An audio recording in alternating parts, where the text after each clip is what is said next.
वंदे गुरु श्री चरणारविंदम संसार दावानल नीढ़ लोक त्राणाय कारुण्य घना घना। गुरु कौन होता है?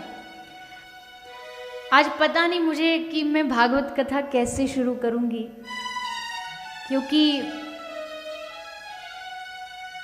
गुरु महिमा ये एक ऐसा विषय है मेरे जीवन का कि जब मैं एक बार इसमें प्रवेश करूं तो आगे क्या करना है क्या नहीं करना मैं भूल जाती हूँ, क्योंकि जो है गुरु की कृपा है, जो दिया है गुरु ने दिया है, जो पाया है गुरु के आशीष से पाया है। तो संसार दावा नल लीढ़ लोक, सारे संसार में आग लगी थी, हम सब जल रहे थे उसमें, पर फिर गुरु की कृपा की बारिश हुई और उस बारिश ने हम तपते हुए आग में जलते हुए जीवों को बाहर निकाला और हमें शांति प्रदान की। अज्ञानतिमिरान्धस्य ज्ञानांजन शलाकया चक्षुरुन्मीलितं येन तस्मै श्री गुरुवे नमः। पुराने जमाने में, अब तो खैर समय बदला, सोच बदली, पर पुराने ज़माने में जब नया बच्चा जन्म लेता था तो उसकी आई साइट को अच्छा बनाने के लिए क्या लगाती थी माताएं? काजल लगाती थी। ऐसा मानती थी काजल लगाने से इसकी आंखें हमेशा पूरा जीवन इसको अच्छा दिखाई देगा। तो खूब बढ़िया सजाएंगी, नहलाएंगी, क्रीम पाउडर लगा देती, उसके बाद फिर काला काजल, पूरा काला हो जाता। पर उनकी मान्यता थी कि काजल आंखों की विजन को तेज करता है। तो अज्ञानतिमिरान्धस्य ज्ञानांजन शलाकया, अज्ञान के अंधेरे को कौन दूर करता? ज्ञानांजन शलाकया। गुरु का ज्ञान उस काजल का काम करता है, हम अंधों को रोशनी देता है। हम कहेंगे जी हम तो अंधे नहीं हैं, आप तो गलत बोल रहे हो। बोले हम सब अंधे हैं, हमारे पास आंखें तो हैं पर हमारे पास दृष्टि नहीं है। हम सिर्फ देखते हैं पर समझ नहीं है, सोच नहीं है। सूर को नजर, सूरदास को दृष्टि किसने दी? सूर की दृष्टि किसने दी? आप सब गुजरात से हो, मतलब अधिकतर। कौन कौन है गुजरात से? देखो सारे ही हैं।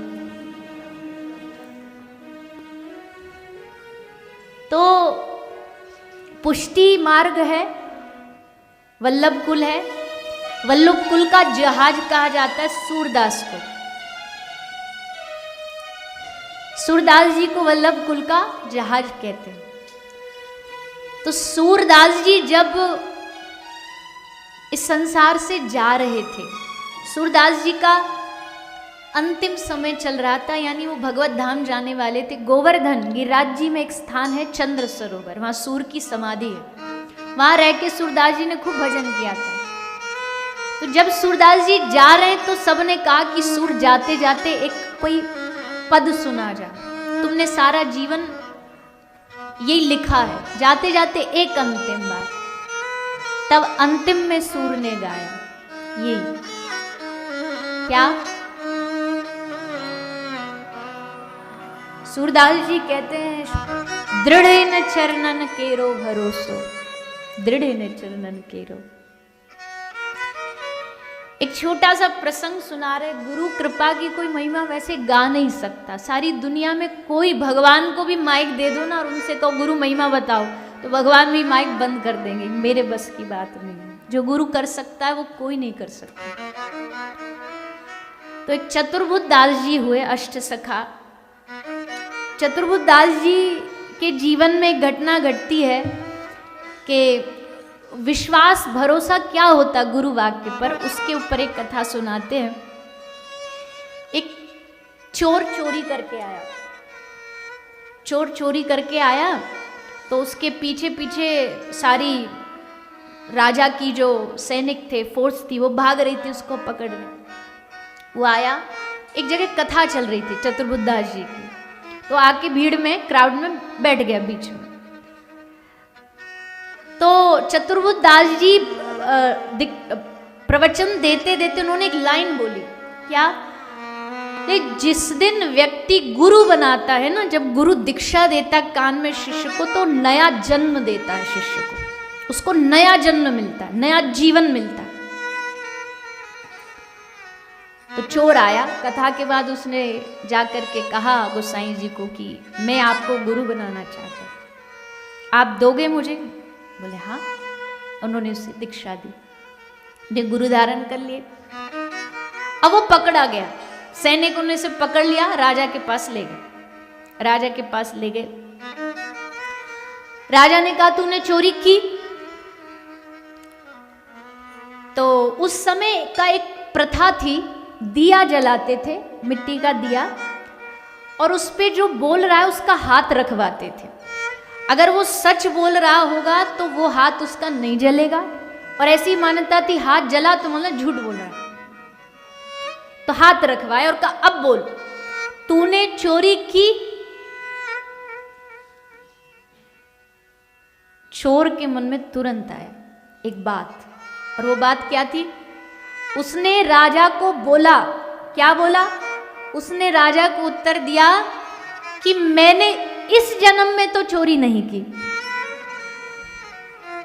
मैंने इस जन्म में तो चोरी नहीं की, क्योंकि अभी थोड़ी देर पहले गुरु दीक्षा लेके आया था। गुरु ने कहा था कि जिस दिन गुरु बनते हैं उस दिन नया जन्म मिलता है। तो क्या कहता, मैंने इस जन्म में तो चोरी नहीं की। बोले सच बोल रहा है, झूठ बोल, हाथ रखवा के देखो। तो हाथ रखवाया, और यकीन मानिए जैसे हाथ रखा उसका हाथ नहीं जला, क्योंकि उसको गुरु शब्द पे भरोसा था। ये गुरु ने कहा है नया जन्म मिलता है, तो सचमुच इस जन्म में, हाँ आज से घंटे भर पहले पुराना जन्म था, उसकी हम गारंटी नहीं लेते। तो राजा ने क्षमा कर दिया। जब क्षमा कर दिया तो उसका मन बदला। क्या देखो, एक झूठ मूठ के मैंने गुरु बनाए, तब मुझे इतनी कृपा मिली। अगर दिल से बनाऊं तो फिर गुरु कृपा क्या नहीं कर सकती। आ गया, सब छोड़ छाड़ के गुरु के चरणों में गिर पड़ा। आज से आप मेरे सब गुरु। शिष्य में जब श्रद्धा उमड़ती है तो उसको गुरु मिलता है, और गुरु में जब करुणा उमड़ती है तो उसको शिष्य मिलता है।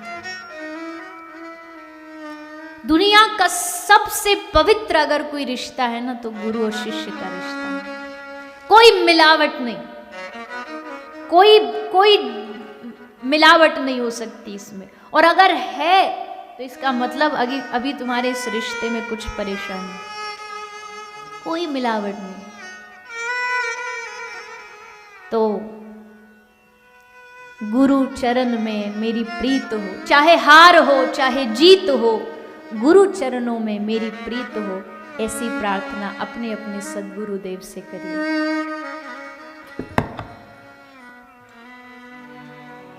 तो अपने अपने गुरु में हमारी निष्ठा बढ़े, हमारी प्रीति बढ़े। और देखो भैया, मजाक के लिए गुरु नहीं बनाना चाहिए, क्योंकि आज के समय में मजाक के रूप में भी गुरु बना देते हैं।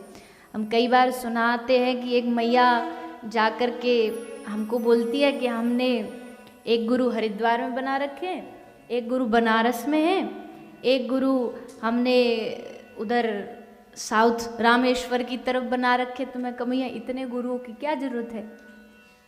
तो बोली वो क्या है ना, मैं तीर्थ यात्रा पे जाती रहती हूँ, तो तीर्थ यात्रा पे हर तीर्थ में जाती हूँ। अब हर तीर्थ में जाऊंगी तो बेकार का होटल गेस्ट हाउस बुक करना पड़ेगा, इसलिए सब तीर्थ में एक एक गुरु बना लिए।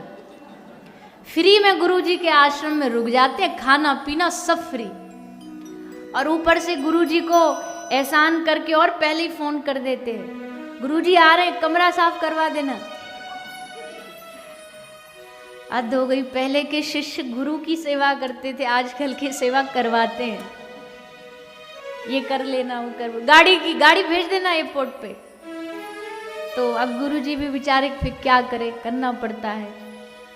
नहीं करेंगे तो अगली बार से आएगा नहीं। बोले नहीं, इनके घर यहाँ तो व्यवस्था अच्छी नहीं, हम नहीं आते, वो करनी पड़ती है फिर। तो ऐसा नहीं होना चाहिए भैया। गुरु तो गुरु है। गुरु कोई अभी भी हमसे लोग इतना पूछते हैं, हर जगह जहां जाएंगे एक प्रश्न सबसे ज्यादा पूछा जाता है, गुरु कैसे पहचाने। कौन कहता है गुरु पहचानने की जरूरत है? जिस दिन गुरु सामने आ गया ना, और जिनसे आपके जन्म जन्म का रिश्ता है, कोई क्वालिटी देखनी नहीं पड़ेगी, दिल से आवाज आएगी कि हो जा तू इनके शरणागत, हो जा तू इनका। क्यों देखने पड़ेंगे कोई गुण? और हम होते कौन है गुरु में गुण अवगुण देखने वाले? गुरु हमको चुनता है, हम गुरु को थोड़ी चुनते हैं। गुरु हमारा चुनाव करेगा। हमारा चुनाव गलत हो सकता है, गुरु का चुनाव कभी गलत नहीं हो सकता। मुझे आज भी याद है, वैसे कोई मेरी पर्सनल कथा नहीं है, भागवत की कथा पर अब बात आ गई है। मेरी उम्र केवल 4 साल थी, 4 वर्ष की आयु थी। पूरे पारिवारिक गुरु थे हमारे गुरुदेव, और फिर उन्होंने कहा कि मुझे इसको दीक्षा देनी, मुझे इसको शिष्य बनाना है।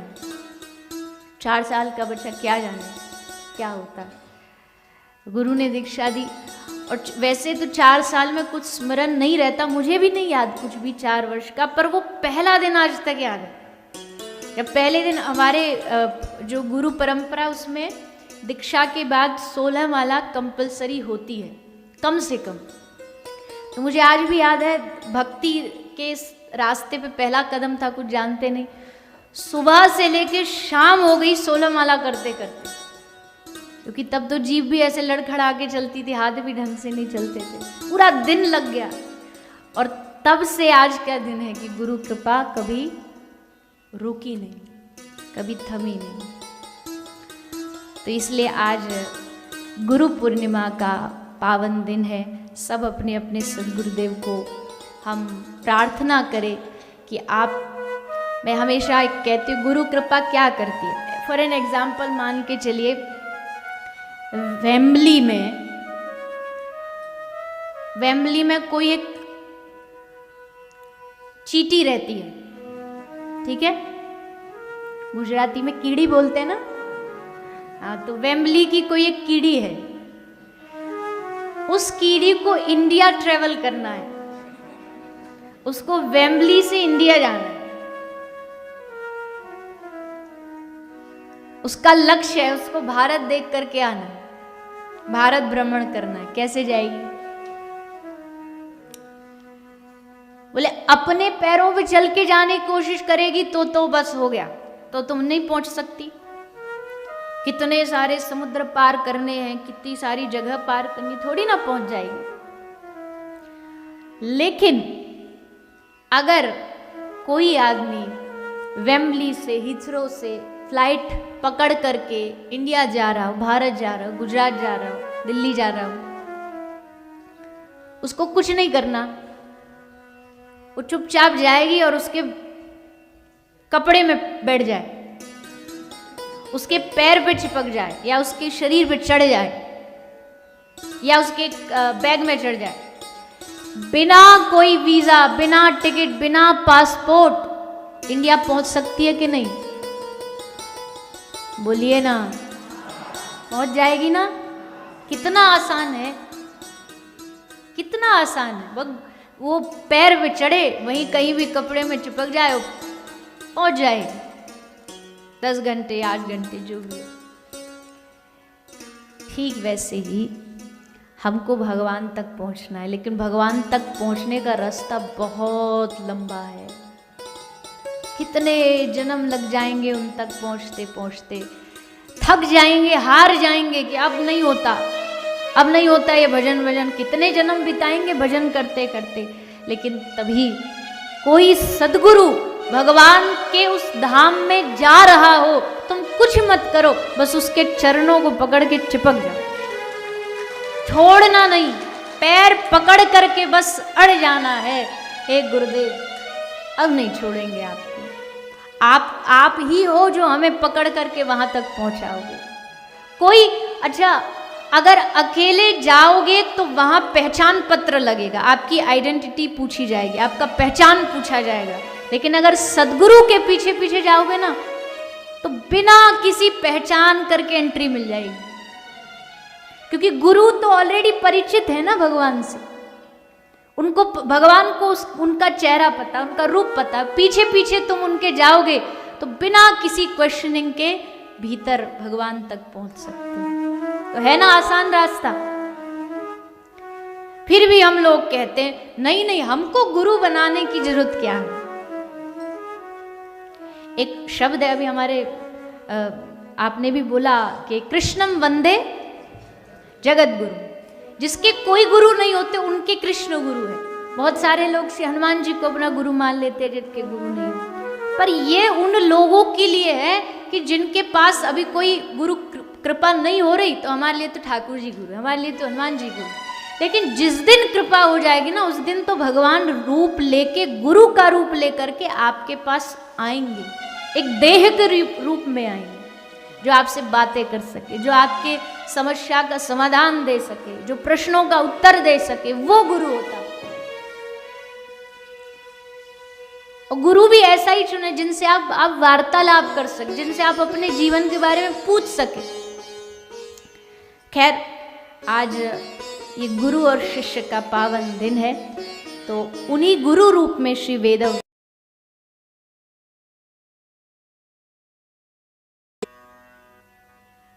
उन्हीं श्री व्यास। आज है कथा का पहला दिन। और पहला दिन क्या होता है? पहला दिन होता महात्म्य का दिन, महिमा का दिन। तो थोड़ा सा भागवत की महिमा आज श्रवण करेंगे। बड़े भाग्य पाइए सत्संगा। बड़े भाग्य से क्या मिलता है? बोले बड़े भाग्यों के बाद सुनने को मिलती है भगवान की कथा। भगवान की कथा श्रवण करने को मिलती है। इसका मतलब जानते हो क्या है? इसका मतलब है कि भगवान की जो टॉर्च है वो आप पर पड़ चुकी है, आप पे स्पॉटलाइट आ चुकी है। आप पर स्पॉटलाइट आई है तभी आप घर से चल करके यहाँ मंदिर तक पहुंचे हो, नहीं तो शरीर तो अब भी बहाने कर रहा होगा, अरे एक ही तो संडे मिलता है, उसमें भी कथा में पहुंच जाओ, कोई बात है। और वैसे भी वो चैनल यूट्यूब इन सब पे आ जाती है, घर बैठ के सुन लेंगे, क्या जरूरत है जाने की। पर एक बात बताओ, हरिद्वार गए हो आप लोग? मतलब किसी भी स्थान जहाँ गंगा जी हो, कौन कौन ने गंगा जी में डुबकी लगाई है? एकदम आनंद वाली, ऐसे नहीं। हमने कई लोग देखे, महाराज जी हरिद्वार जाएंगे, गंगा घाट पे जाएंगे इतनी दूर टिकट पैसा लगा के, और गंगा जी की सीढ़ियों पे बैठ जाएंगे और वहां एक लोटा लेके उससे नहाएंगे। अरे भले आदमी, ऐसे तू घर भी कर सकता था। गंगा जी जाओ और गंगा जी में जब तक ऐसे नाक बंद करके, ये चिंटू की, ये चिंटू के पापा की, ये चिंटू की मम्मी की, ये बुआ की, सारे खानदान की जब तक डुबकी ना लगे थोड़ी ना मजा आता है। अब एक तो होता है गंगा जी में जाके डुबकी लगाना, और एक होता है कि आप एक बोतल में जो वहाँ मिलती है उसमें गंगा जल भर के थोड़ा सा यहाँ ले आए और एक एक बूंद डाल करके नहाओ, और फिर कहो हम तो गंगा जी नहा रहे। पुण्य तो मिलेगा, पुण्य तो गंगा जी बराबर ही मिलेगा, लेकिन वो जो डुबकी का आनंद वो नहीं मिलेगा। तो जो घर बैठ के श्रवण करते हैं उनको पुण्य तो मिल जाएगा, पर आनंद तो भैया जब इस गंगा में खुद आके डुबकी लगाओगे ना, तब आनंद मिलेगा, तब यहाँ का रस पता लगेगा। ये जो भगवान की कथा हो रही, ये जो धाम, वैसे तो ऑलरेडी ये पवित्र धाम है, मंदिर है, पर उसमें भी अगर भगवान की कथा का आयोजन हो रहा है, उसमें भी भगवान की कथा यहाँ गाई जा रही है, इसका मतलब है ये स्थान साक्षात वृंदावन धाम बन चुका है। और इस वृंदावन धाम में हम बैठ करके 7 दिन क्या करेंगे? क्या करेंगे? किसी को पंजाबी आती है यहाँ? एक, चलो मेरा काम बन गया, एक समझ जाए बहुत है। हम क्या करेंगे? एक पंजाबी की लाइन है, बहुत सिंपल, समझ जाओगे आप भी। अभी मैनचेस्टर से आए ना, तो वहाँ बहुत पंजाबी थे, तो इसलिए पंजाबी आ जाएगी बीच बीच में। क्या करेंगे? तेनु रोज बुलावांगे,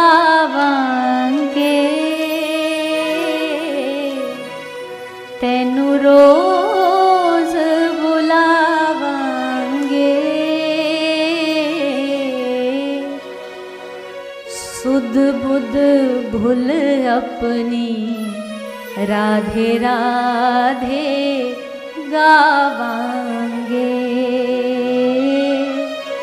सुध बुध भूल अपनी राधे राधे गावांगे। साडा होर ठिकाना नहीं,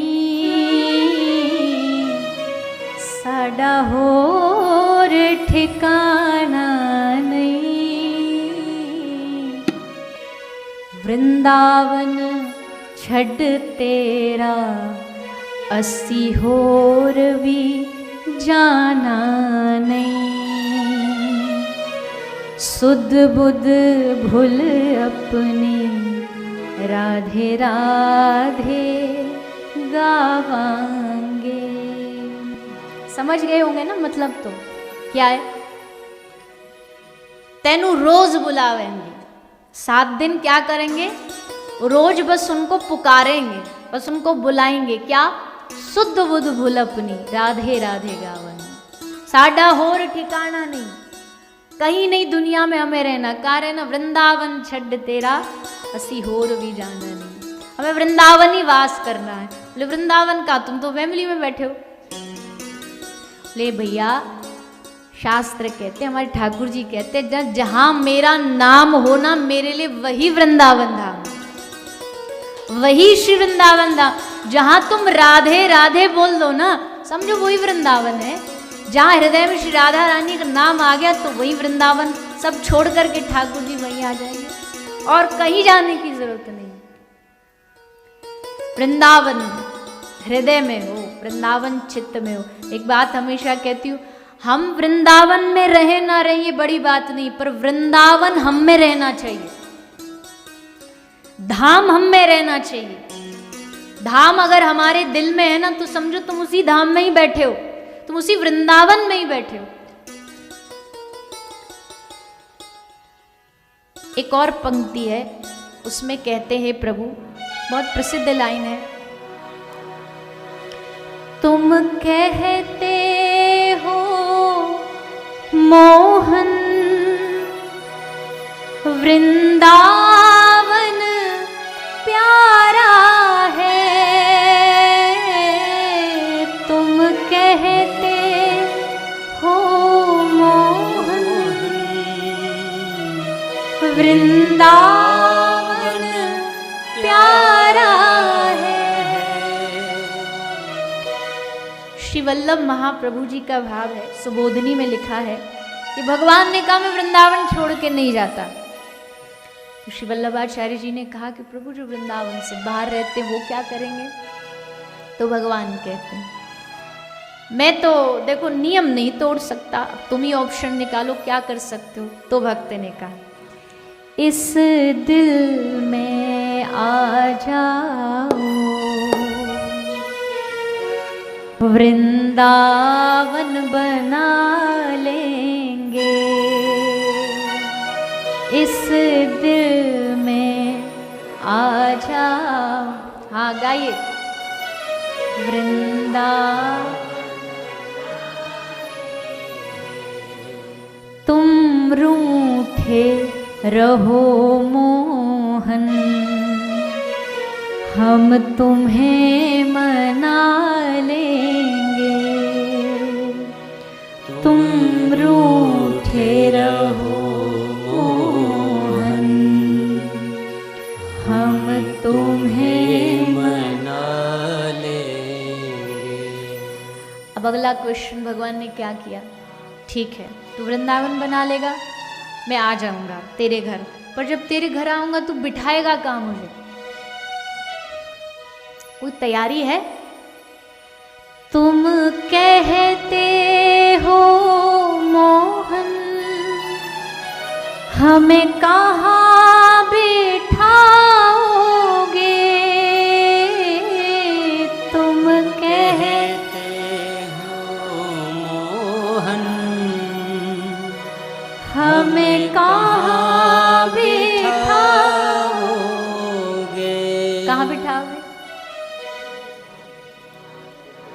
इस एक बार तो आ जाओ, पलकों पे बिठा लेंगे, एक बार तो आ जाओ, पलकों पे बिठाएंगे। तुम रूठे रहो मोहन, हम तुम्हें मना लेंगे। तुम रूठे रहो मोहन, हम तुम्हें मनाएंगे। एक बार तो आ जाओ, पलकों पे बिठा लेंगे। अरे क्या बात कर दी प्रभु आपने। कहाँ बिठाओगे? सारा जीवन आपका, सारा घर आपका, हम भी बोलिए ना, हम किसके हैं? अभी हमसे हमारा कोई नाम गांव पूछता है ना, तो हम वो पासपोर्ट और वो कार्ड वाला वो सब बता देते हैं। हमें लगता है यही हमारा परिचय है, पर ये हमारा परिचय नहीं।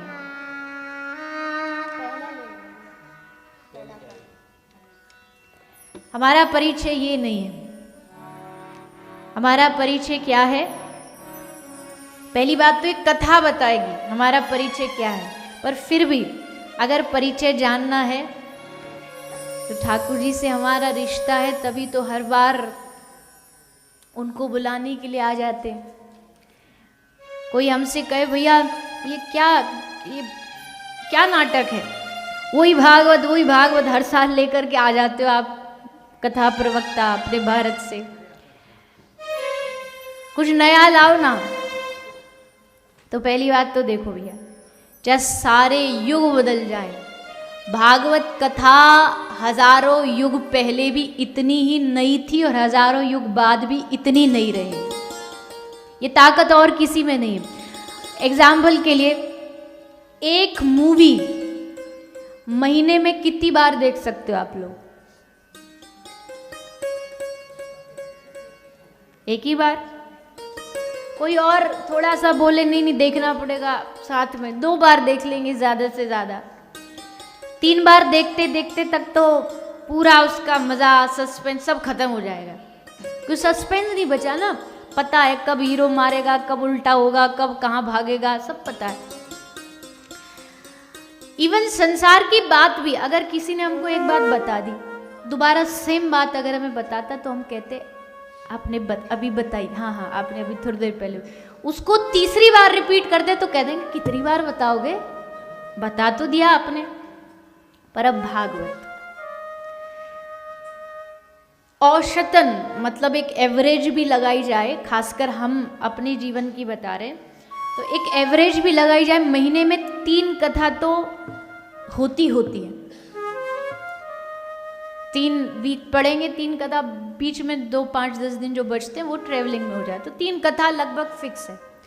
अब आप बताओ, एक मूवी आप महीने में 3 बार नहीं देख सकते, एक बात आप 3 बार नहीं सुन सकते, और इस कथा को गाते गाते मुझे छोड़ो लोगों को सदियां बीत गई और कोई सस्पेंस नहीं है। पता तो सबको है कि कृष्ण जन्म नंद महोत्सव चौथे ही दिन होगा, वो चौथे ही दिन होगा, गिरिराज पूजन होगा, ये होगा, भगवान की शादी होगी, सुदामा जी आएंगे, फिर सबको पता है। लेकिन उसके बाद भी जितनी बार भी कथा होगी सब लोग आकर के बैठ जाते सुनाइए, क्योंकि जानते हैं ये इस कथा का प्रताप है, ये इस बात को सिद्ध करता है कि भगवान की कथा कभी पुरानी नहीं होती, हर रोज नहीं है, हर रोज नहीं है। जैसे डेली स्नान नहाना जरूरी है, डेली नहाना जरूरी है। अब वो अलग बात है कि यहाँ के लोग नहीं नहाते, मतलब आप लोग नहीं, आप तो आप हैं। और हमको कई बार लोग बताते रहते हैं यहाँ का परिचय, तो बताते हैं कि यहाँ वीकेंड्स पे ही नहाया जाता है बाकी जो वीकडेज होते हैं उसमें जो गोरे लोग विशेष वो स्प्रे कर लेते हैं, खुशबू आती रहे बस। लो भाई याद हो गई। ठंड में इंडिया में भी हो गया, ऐसा नहीं, बहुत ज़्यादा जब ठंड पड़ती है तो लोग ऐसी ड्राई क्लीन कर लेते हैं। ड्राई क्लीनिंग हो गई, गंगा जी छिड़क ली, हम तो गंगा नहा लिए बस। पर भैया शरीर की शुद्धि तो रोज जरूरी है ना।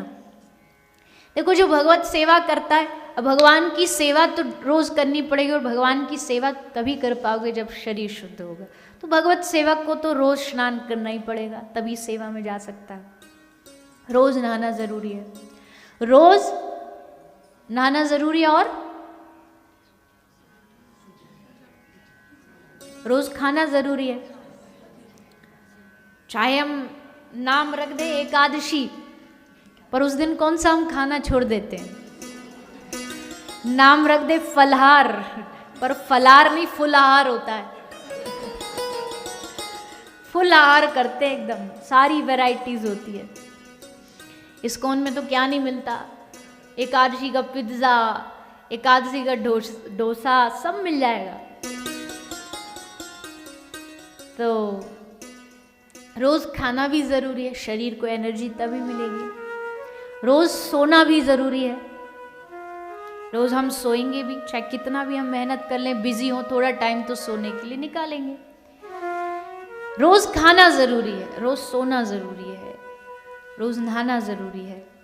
ठीक उसी तरह रोज भगवान की कथा भी सुनना जरूरी है, भगवान का भजन करना जरूरी है। लेकिन बस इस पार्ट को हम स्किप कर देते हैं, बाकी सब रूटीन में चलता है। अगर हमारे पास कोई मुसीबत आती है तो पहली चीज हम क्या त्यागते हैं जानते हो? सबसे पहले क्या छोड़ते हैं? भक्ति, भजन। किसी के घर में मृत्यु हो गई, वैसे शास्त्रीय परंपरा है, लेकिन एक बात बता रहे कि किसी घर में मृत्यु हो गई तो खाना छोड़ते हैं, सोना छोड़ते हैं, सब काम करेंगे, पर क्या नहीं करेंगे? पूजा। 12 दिन 13 दिन जो होती है पूजा, जो विधि विधान, इसमें क्या नहीं करते? पूजा नहीं करेंगे। शौच अशौच की जो अवस्था होती है माता, उसमें भी सबसे पहले क्या छोड़ना होता? पूजा। बड़े खुश हो जाते हैं, माला पैक कर देते हैं, बोले रख दो इसको, अब इसकी जरूरत नहीं। नहीं, ये चीज एकदम गलत है। हाँ, जैसा मैंने कहा, शास्त्रीय पद्धति ग्रस्त वाले जो हम लोग हैं, जो ग्रस्त परिवार में रहते हैं, उनको कुछ फॉलो करनी चाहिए बातें, पूजा ये नहीं करनी वैसे, पर भक्ति नहीं छोड़नी, भगवान का नाम नहीं छोड़ना, भगवान को याद करना नहीं छोड़ना। हर दिन याद करना है, चाहे दिन कोई भी हो, परिस्थिति कोई भी हो, हर दिन सुमिरन करना, कथा हर रोज सुननी है। जब तक ये भीतर कान से डोज नहीं जाएगी ना कथा की, तब तक ये मन बदलेगा नहीं। ये मन बड़े जन्मों से भटक रहा है, इस मन को दुनिया वाली चीज बहुत अच्छी लगती है, तुरंत भगवान की चीज त्याग देगा। कथा सुनने के लिए रेडी, जरा सी बारिश आई, प्रोग्राम कैंसिल। नहीं, ऐसे लगता है जैसे वो पानी यही गल जाएंगे क्या। जरा सा वेदर चेंज हुआ, कुछ भी हुआ, सबसे पहले क्या छोड़ेंगे? भगवान कथा। छोड़ो, ये तो रोज का काम है इनका, सब करते रहते हैं। नहीं, जीवन में कुछ छोड़ना हो तो संसार को छोड़ देना, पर भगवान को नहीं छोड़ना। भगवान सबसे पहले, उनसे रिश्ता सबसे पहले। हमें अपने आप से पूछना होगा कि हमारे पास एक ऑप्शन है कि हमारे दोस्त की शादी, एक ऑप्शन है कथा चल रही है, हम क्या चुनेंगे? अधिकतर लोग यही चुनेंगे कि हमें अपने जो रिलेटिव है उनकी शादी में जाना है, और यही हम चूक कर देते हैं। यहाँ हम क्या करते हैं? यहाँ हम दुनिया को चुन लेते हैं, और फिर भगवान देखता है इसके लिए तो संसार दुनिया पहले, मैं बाद में। लेकिन जिसने ऐसी सिचुएशन में भी भगवान को चुना, याद रखना, भगवान भी उसको चुनना, उसको पकड़ना, उसको संभालना कभी छोड़ते नहीं। तो आप सब बहुत भाग्यशाली हैं कि आज आप संडे को भी रेस्ट न चुन करके आपने चुना है कथा। कम रसेन स्थाप्यति इति सा कथा। कथा का मतलब क्या होता है? किसी भी प्रकार से रस हमारे हृदय में बिठा दे, वही भगवान की कथा है। कथा सुन के हमारे मन में रस उत्पन्न हो, भक्ति उत्पन्न हो, प्रेम उत्पन्न हो भगवान के। कथा सुन के हमें मोक्ष मिल जाए, ये कथा का कोई उद्देश्य नहीं। कथा मुक्ति नहीं देती है, कथा भक्ति देती है। भागवत में कितने अक्षर हैं? भागवत शब्द में भा, ग, व, त। भा का मतलब होता है पहला भागवत का अक्षर जो है, भ देता है भक्ति, भ से भक्ति। भा ग से ज्ञान। तीसरा भा ग भक्ति ज्ञान, व से वैराग्य। और चौथा ता का मतलब होता तत्व। तत्व मतलब मूल कौन है उसको जनवाने का जो काम करती है वो भागवत करती। तो भक्ति ज्ञान वैराग्य देने वाली भागवत है और तत्व का दर्शन कराने वाली भागवत है। तो ऐसी भागवत जी की शरण में आप हम सब बैठे हैं। आज पहला दिन, प्रथम दिन। पहला दिन तो जस्ट ऐसे ही होता है जैसा फर्स्ट डे होता है ना स्कूल का। थोड़ा टीचर आपसे पूछेगा आपका नाम, आपका पता, आप टीचर को जानेंगे। तो पहला दिन तो बस इंट्रोडक्शन है, आपसी पहचान है। महिमा बताना है, भागवत की महिमा का वर्णन करना, महात्म्य। वैसे तो भागवत का महात्म्य लगभग भारत से जो जुड़ा है सब जानते ही है कि भागवत किसी भी तरीके से कहीं कम नहीं है, लेकिन फिर भी एक परंपरा है भागवत की कथा की शुरुआत में भागवत का महात्म्य सुनाने का। तो आइए सब भागवत के महात्म्य में प्रवेश करेंगे। भागवत जी का पहला श्लोक है, सभी हाथ जोड़ लेंगे और भागवत का पहला श्लोक सब साथ में पाठ करेंगे। सच्चिदानंद रूपाय सच्चिदानंद रूपाय सच्चिदानंद रूपाय सच्चिदानंद रूपाय विश्वोत्पत्त्यादि हेतवे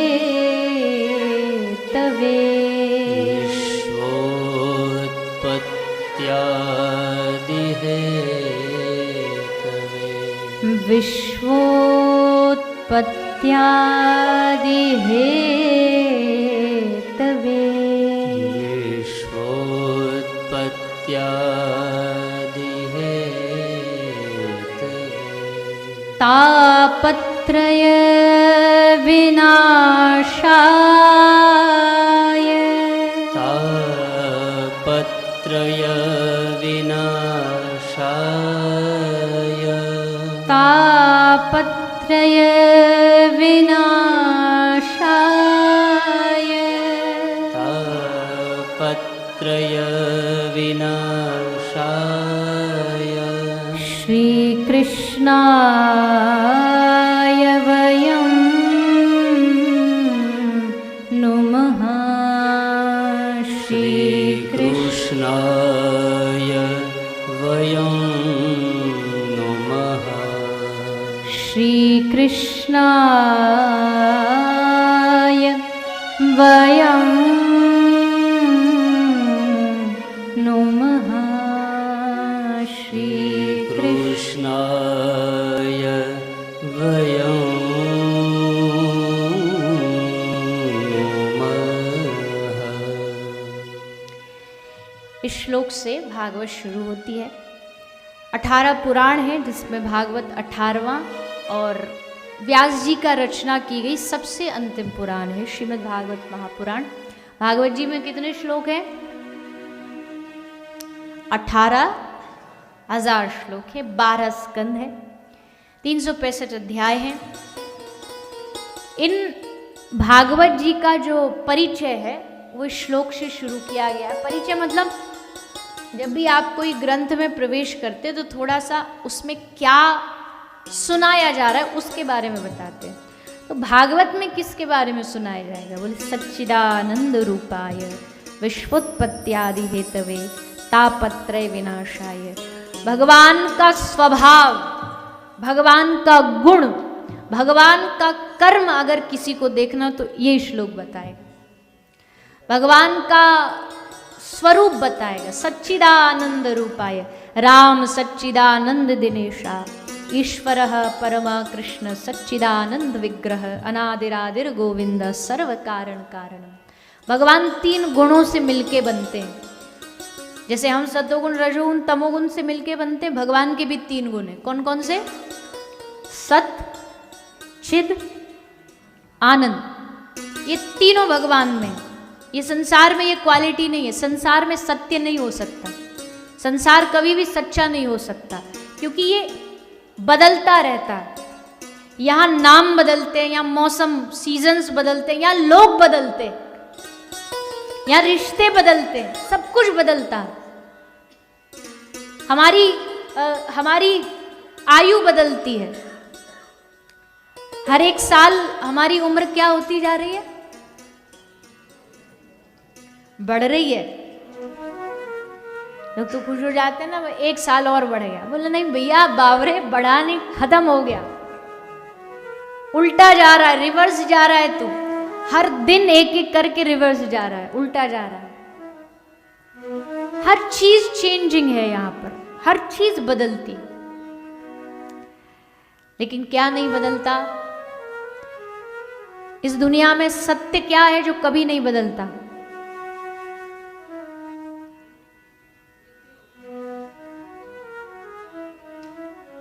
जब किसी की मृत्यु हो जाती है तो क्या बोलते हैं?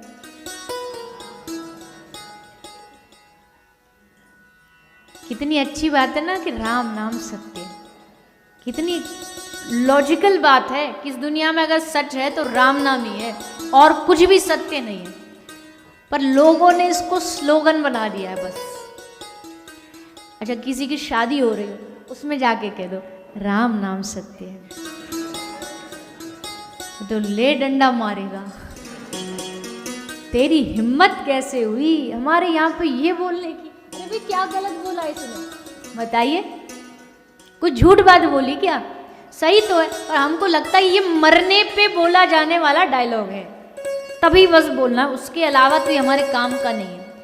अच्छा ये बताओ, जो चला गया, जिसकी अर्थी जाती है, उसको थोड़ी ना सुनाया जा रहा है कि राम नाम सत्य है। जो बाकी के जिंदा बचे ना, उनको समझाया जा रहा है कि भैया राम नाम ही सत्य है। जैसे ये गए तुम भी चले जाओगे एक दिन। बेटर है कि इनसे पहले तुम समझ जाओ, इनको देख के समझ जाओ। तो इसलिए भगवान को सत्य कहा गया, क्योंकि उनके ना कोई जन्म है, ना उनकी मृत्यु, और ना वो कभी खत्म होने वाली। सत्य है, वो चैतन्य है। चैतन्य रूप में हम सबके भीतर विराजमान है। और सबसे बड़ी बात, भगवान आनंद स्वरूप है। इस दुनिया में चाहे कोई गरीब हो, अमीर हो, बच्चा हो, बड़ा हो, सबको एक चीज चाहिए जीवन में, लाइफ में। क्या चाहिए? परम आनंद मिल जाए बस। वो मिल गया तो गरीबी में भी आनंद, और वो नहीं मिला तो महलों में भी कोई सुख नहीं। वो आनंद कहाँ मिलेगा? बोले वो आनंद मिलेगा ठाकुर जी के चरणों में, ठाकुर जी के नाम में। यहाँ जो आपको मिल रहा है ना, यहाँ सुख नहीं मिल रहा है। सुख तो आपको अपने ही घर में मिलेगा। सुख तो यह है कि कथा सुनते सुनते बीच में मन किया, कॉफी बना के ले आए, कॉफी पीते जा रहे, कथा सुनते जा रहे, कोई जूस पीता जा रहा है, कथा सुनता जा रहा है। लेकिन अब यहाँ कथा में थोड़ी ना आपको कोई पूछने आने वाला है कि आप क्या पिएंगे। यहाँ तो पूरी कथा में आपको बैठना पड़ेगा। लेकिन यहाँ कुछ न मिलते हुए भी जो मिलता है ना, उसको आनंद कहते हैं। आपको कोई ऐसे पैर बंद करके 3 घंटा गए मूवी थिएटर में बैठ के सुनो, नहीं सुन, मतलब जो सुविधाओं से मिलता है, किसी सामान से मिलता है उसको सुख कहते हैं, और जो अंदर से प्रकट होता है उसको आनंद कहते हैं। तो भगवान की कथा में सुख नहीं है, भगवान सुख रूप नहीं है, भगवान आनंद रूप है।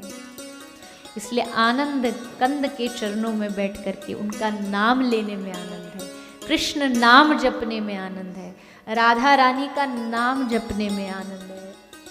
पर यहाँ लिखे वृषभानु की किशोरी सुनी गैया हूते भोरी, गैया से भी ज्यादा भोरी हमारी राधा रानी, इतनी भोली भाली है।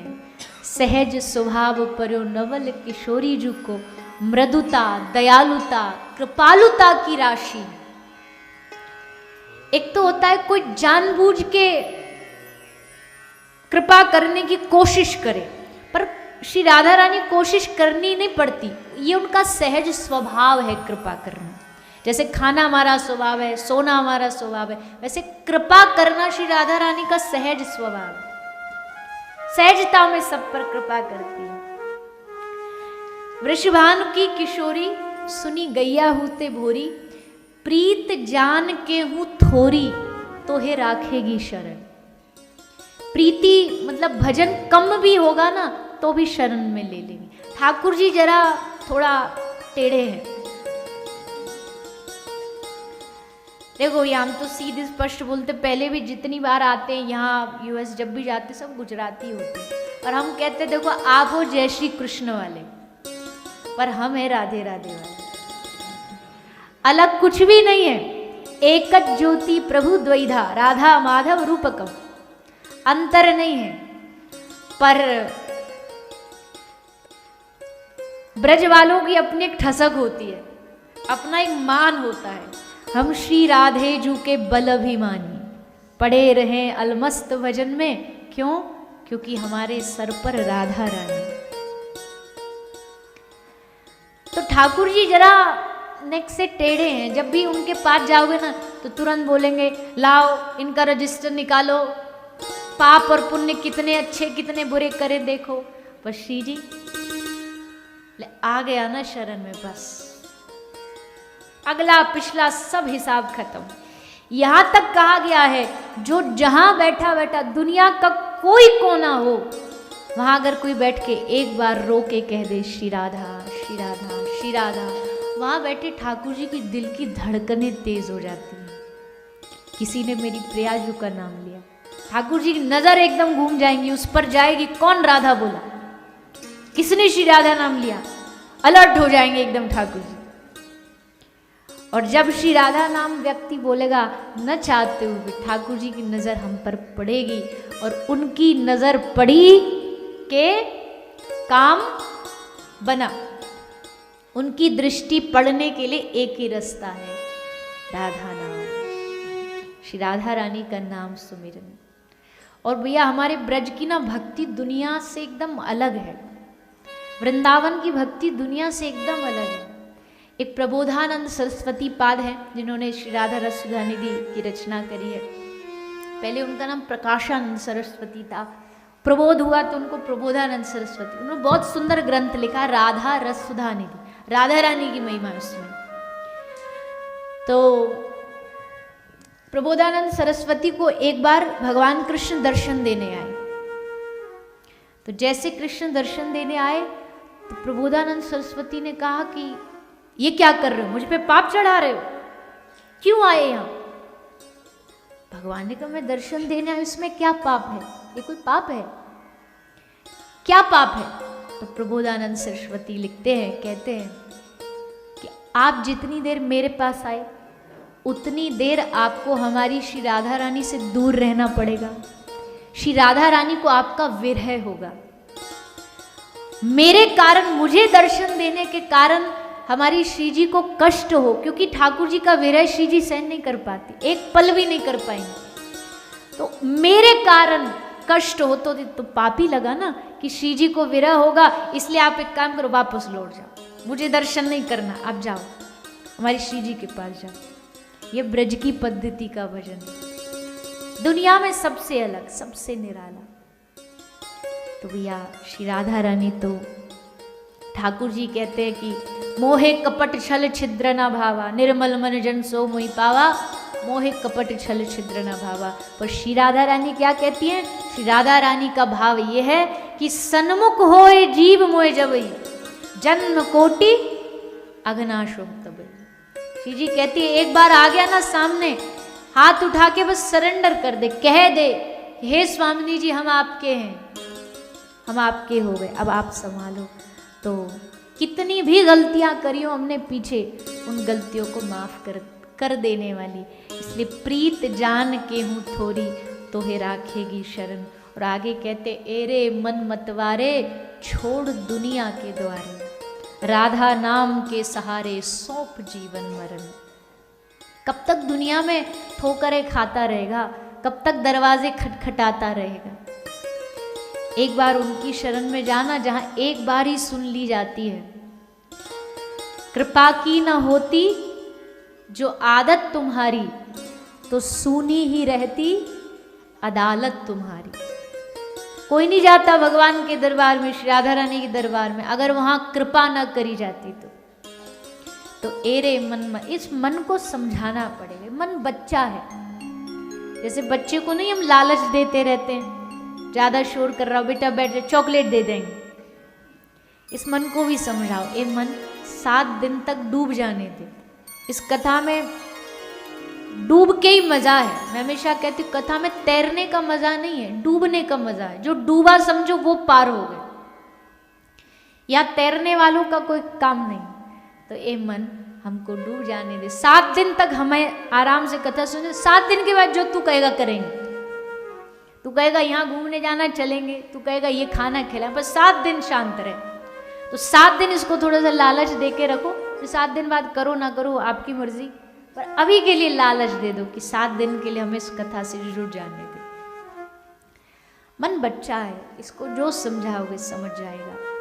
तो एरे मन मतवारे, छोड़ दुनिया के द्वारे, राधा नाम के सहारे सौंप जीवन मरण। भागवत की शुरुआत भी श्री राधा रानी की महिमा से ही होती है। लोग कहते हैं भागवत में राधा नाम नहीं है, मैं कहती हूँ राधा नाम में भागवत है। वेद में राधा नाम नहीं है, राधा नाम में वेद समाये हुए हैं।